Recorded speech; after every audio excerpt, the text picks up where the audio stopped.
دعوة مستجابة وفتوى أدت للاعتزال. فنانات ارتدين الحجاب بعد نصائح الشيخ الشعراوي. كان الشعراوي من ضمن أهم علماء الدين في العصر الحديث، إذ اتبع الطرق البسيطة لشرح القرآن الكريم والحديث النبوي الشريف للمسلمين، مما جعل ملايين المسلمين حول العالم متأثرين بخطاباته ودروسه. ومن بين القصص التي يتجلى فيها تأثير الشعراوي على قلوب متابعيه هو هداية العديد من الفنانات واعتزالهن التمثيل فضلاً عن ارتدائهن الحجاب.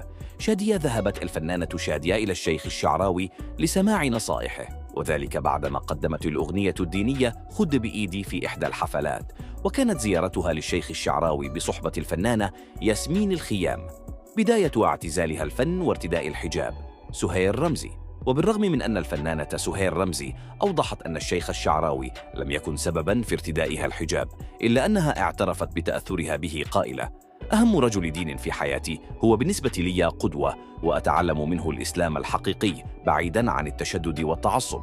ويذكر أن الفنانة سهير رمزي قررت خلع الحجاب بعد حوالي 25 عاماً من ارتدائه، موضحة أنها كانت مرحلة في حياتها وانتهت. سهير البابلي.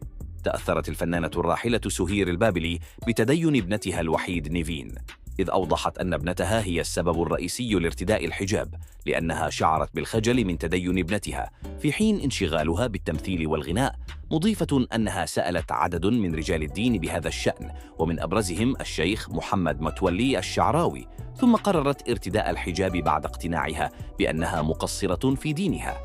ياسمين الخيام تعتبر ياسمين الخيام أول الفنانات المعتزلات بسبب الشيخ الشعراوي، وكان غناؤها يسبب لها الحرج لأن والدها كان الشيخ الحصري، وبعد وفاة أبيها قابلت الشيخ الشعراوي وطلبت منه الدعاء لها، حيث قال لها الشعراوي إنه سيذهب لأداء مناسك العمرة وسيدعو لها، ثم استجابت دعواه واعتزلت الفن وارتدت الحجاب. عفاف شعيب. أعلنت الفنانة عفاف شعيب ارتداء الحجاب في عام 1992، حيث أوضحت في تصريحات تلفزيونية أنها ذهبت إلى الشيخ الشعراوي مع ياسمين الخيام لسؤاله بشأن الحجاب، وقال لها الشعراوي: الحجاب فرض والله أقره عليكن وستحاسبن عليه، مؤكدة أن الشيخ الشعراوي لم يفرض عليها الحجاب بل نصحها فقط، مؤكدة أنها قررت ارتداء الحجاب بعد مقابلته بأيام.